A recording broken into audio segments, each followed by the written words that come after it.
et ali bongo longoni ya komona ete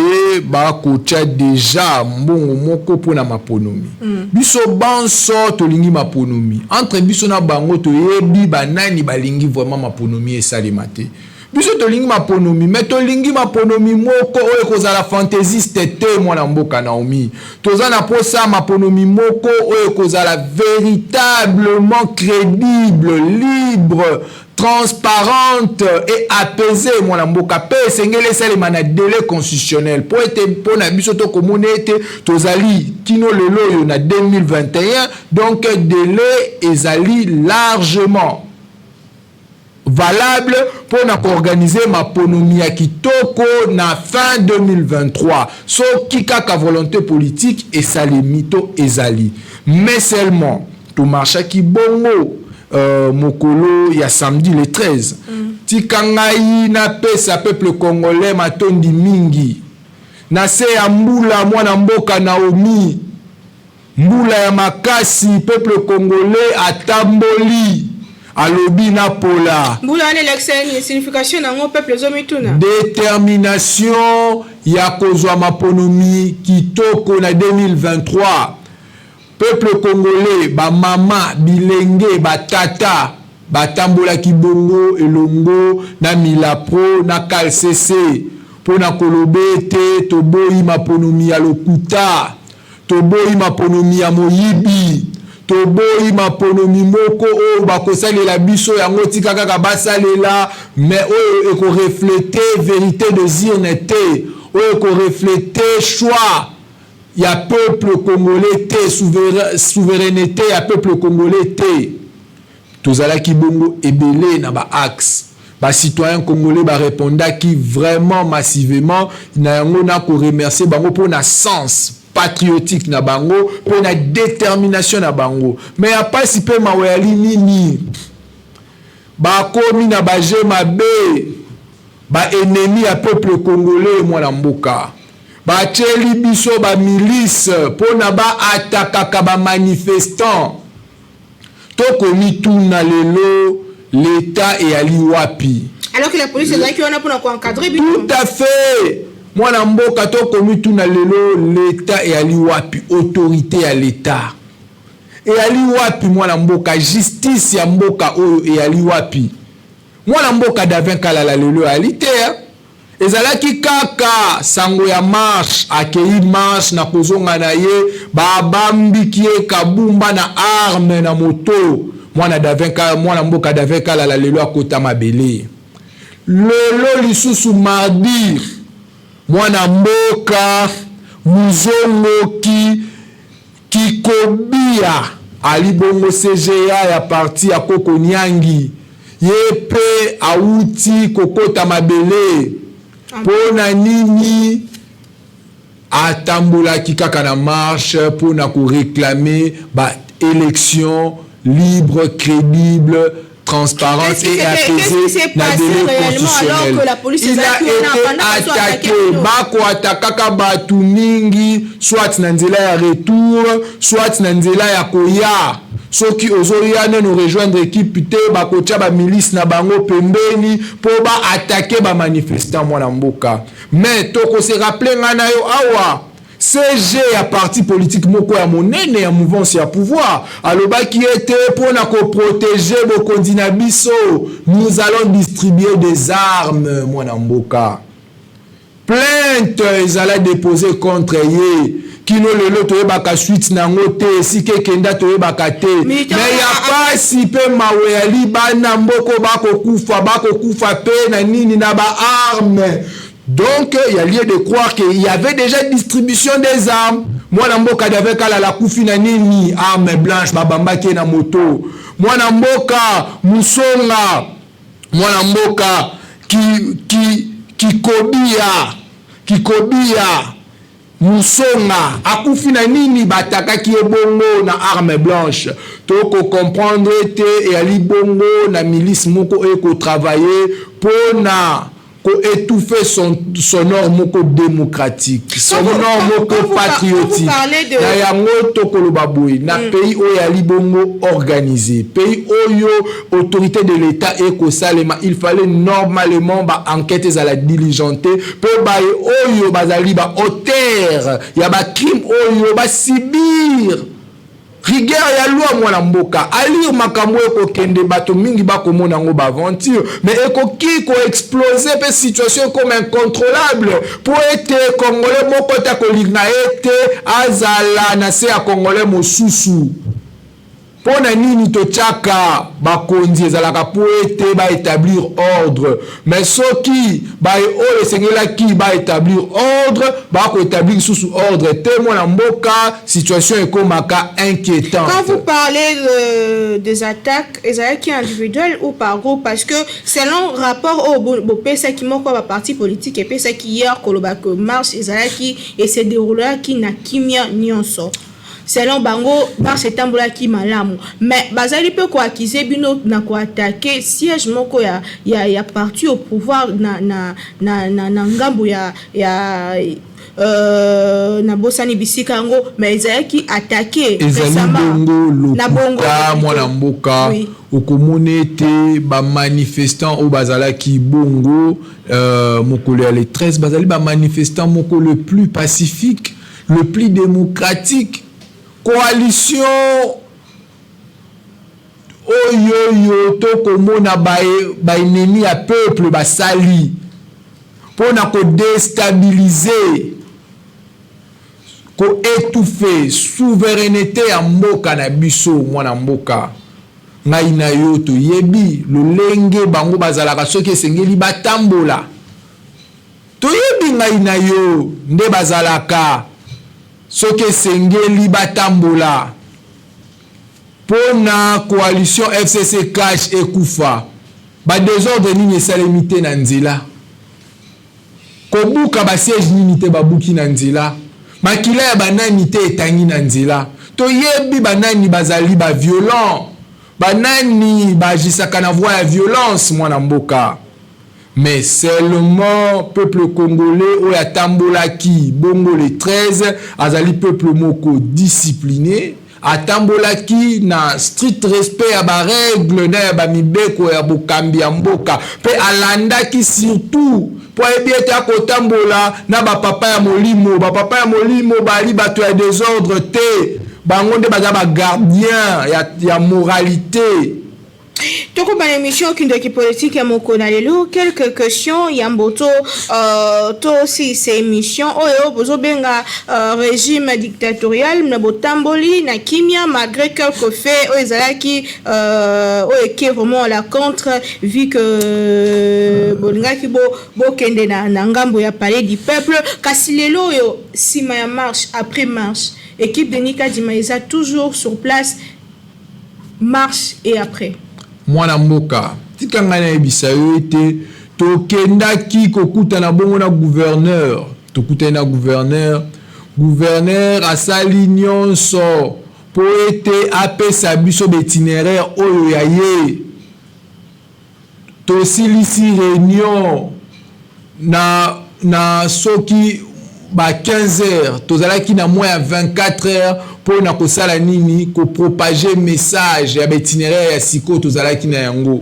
ya kokamwa ya nini tokomona moto tozalaki na réunion moto oyo azali bongo gouverneur ya ville akoleka kopesa communiqué te papa mama bomba mwana na yo lobi na ndako tokomituna asalaki yango lokola gouverneur to lokola membre ya parti politique to ya regroupement politique moko songolo pakala et ali pasi. Donc on peut comprendre te bali toujours na système moko ya ko étouffer voie démocratique. Mwana mboka oyo tosalaki mokolo ya le 13 ezali bongo moko ya ba action oyo ezali prévu. Peuple congolais azali bongo déterminé akozonga simate tolobaki yango po na seni cesser le fait réalité. Tikanga na yebisa yo na ngonga oyo point de presse eko salema na point de presse yango tolobi boye vendredi et ali mokolo monene. vendredi oyo ya semaine oyo eyali bongo mokolo monene makambo kozonga nsima eyali lisusu te biso banso population bomonaki fulo bomonaki tokozala bongo liboso ya seni kotenir sitine mpona koloba ete trop c'est trop toboyi moyibi électoral, toboyi fraude électorale, toboyi seni moko instrumentalisé par le pouvoir en place. Donc apparemment vous donnez aucune chance na équipe Kadima. Biso problème na biso ya liete tozali na posa ya bay oyo bako travailler na bureau bazala bay oyo bazali d'abord dépolitisé mais bazali pe na probité morale ya makasi pour la mboka to na posa te to na bay moko o bako zala na to li kazali proche ya X to ya Y mwana mboka to yebi lolenge nini bay oyo bazali lelo ba membre ya bureau ba koteli procédure ezalaki torpillé ba papa ya ecclesia oyo esengelaki bakamba réunion batikala kokamba réunion te tokamwa babimiseli biso bapeve moko boye oyo te biso déjà toponaki ya biso tocomprendre ke tozalaki déjà na schéma moko ya complot contre tout un peuple, contre la souveraineté du peuple congolais. Na yango peuple congolais, lelo asosoli yango, elongo na mila pro na CCO ba démasquer complot wana, peuple congolais a lobby soki Angers na ba élection en 2018 ezalaki bongo alternance pacifique, na 2023 ezali bongo transparence électorale. Ba oyo ba ebi ete bali na bilan te, ba oyo ba ebi ete ba action ba mener et atteindre attente ya population te bako kanise te bako vanda bongo la bokonzi na lolenge ya fraude électorale to lobby ekosimba te. Dans ce cas vous proposez quoi au fait? Concrètement to lobby boye biso to ko exiger dépolitisation ya seni to ko exiger des instrumentalisations ya seni to koloba boye large consensus autour ya désignation ya ba-animateur ya seni pe esengeli ete loi électorale oyo ezalaki bongo adopté pe promulgué ezala bongo retiré parce que baebanso bayebi yango kezali loi moko ezalaki taillé sur mesure mwana mboka. Vous pensez pas que ezali loi moko ezalaki taillé sur mesure le congolais a kondima yango te pona biso 2023 ezali année moko ya milulu monene année moko oyo esengeli to pona baye oyo bakoya na pouvoir na ba idée ya sika baye oyo bakoya na énergie ya sika po peuple congolais a souffrir mingi to moni ete baye oyo bakambi biso ba enfoncer biso lisusu na pasi na nzala na yango to ali bongo na posa ya changement tozali mobiliser autour ya changement tozali ba citoyen oyo to leli pasi eleki bitumba na este bato bako kufa ba enseignant bako gréver ba corps médicaux bako gréver batongeli biso l'école te batongeli biso hôpital te bakoti bakitisi bilei te to lobi trop c'est trop 2023 ezali bongo année moko monene o esengeli na biso to sanctionner ba oyo bakambi biso na lolenge balobaki te na yango 2023 to boyi oyo nyonso tout ekoya na mopepe to na nyungu ya fraude électorale. To moni de leader ya la muka bazaki na marche te Martin Fayulu na Adolphe Muzito et choqué binoté dérangé binoté. Archa étant que synergie citoyenne ezalaki largement représentée. La Mouka étant que plateforme politique ezalaki largement représentée. FCC étant que plateforme politique ezalaki largement représentée. Ezalaki largement représentée. Milapro étant que force vive via société na CCC ezalaki largement représenté mais en dépit de cela toyebete bayaki loko la force politique te mais bayaki loko la ba citoyen congolais loko la ba chrétien oyo bazali indigné na lolenge makambu ekotambola na mboka na lolenge ya mabe na lolenge dictature ba ko instaurer biso na kati ya mboka donc ceux qui mwana mboka Martin Fayulu to na mwana mboka Muzitu bazaki soit empêché donc bazalaki peut-être na ba raison na bango esalaki ete bayate mais seulement ba famille politique na bango to moni mwana mboka Devos Kitoko azalaki to moni mwana mboka Prince Penge azalaki to moni donc to moni esengelaki to mona Les lois comme élection, personnellement, je me pose la question, pour on réfléchir, est-ce que élection, est un facteur qui change beaucoup na biso et même la biso nini élection les lois? Moi na mboka, en tout cas, longoni apo yali question moko malamu mingi. Moi na mboka esalaka pasi pe mawa. Komona ete mboka oyo biso toyebi tonk tokokola bakobenga biso catastrophe géographique, catastrophe donc ya ba richesse nyonso tout toyali na yango. Mais pona nini peuple na biso azalaka toujours na misère, azalaka toujours na nzala, azalaka toujours na insécurité, et sengeli na biso tozwa au sérieux makambo etali bonne gouvernance. Pona kozwa au sérieux makambo etali bonne gouvernance, et sengeli na biso tozwa au sérieux makambo etali maponomi. Pona nini maponomi nde salaka ete ebimisela biso bai oyo bakokamba biso lobby. Totali bai oyo bakambi biso jusque là tomoni ete ba action na bango ezali bongo faible, ezali bongo insatisfaisant. Que bango basape ba opposant ya lobby et là on yezo la que opposant lelo sala makambo. Tout à fait. Wani ali opposant lelo opposant ya lobby wani ali vraiment problème te. Problème na biso ya linde changement. Problème la biche ezalinde couper sa confiance na moto oyo to estimer que il va mieux faire. Na yango esengeli kozwa au sérieux makambo tali maponomi. Po ete moto oyo boko pona ye en fonction ya programme na ye, en fonction ya projet de société na ye, nde ekosala ete bo pesa ye confiance. Tant bo pesi ye confiance wana ye pe en contrepartie akozala redevable et pas na bino mwana mboka. Na yango to kozwa makambo maponomi oyo au sérieux makasi po to yebi ete même na avant propos ya constitution na biso et lobi ete l'une de cause ya ba conflit récurrent ya mboka na biso et ali ete illégitimité ya bai o ba ko kambana ba institution na biso ya mboka mwana mboka na yango to lobi boye makambo oyo ya seni pona mbala oyo cesser les faits et réalité to ali na posa to pona bai oyo ba ko kamba biso lobi to ali na posa maponomi moko te oyo kozala anteri oyo kozala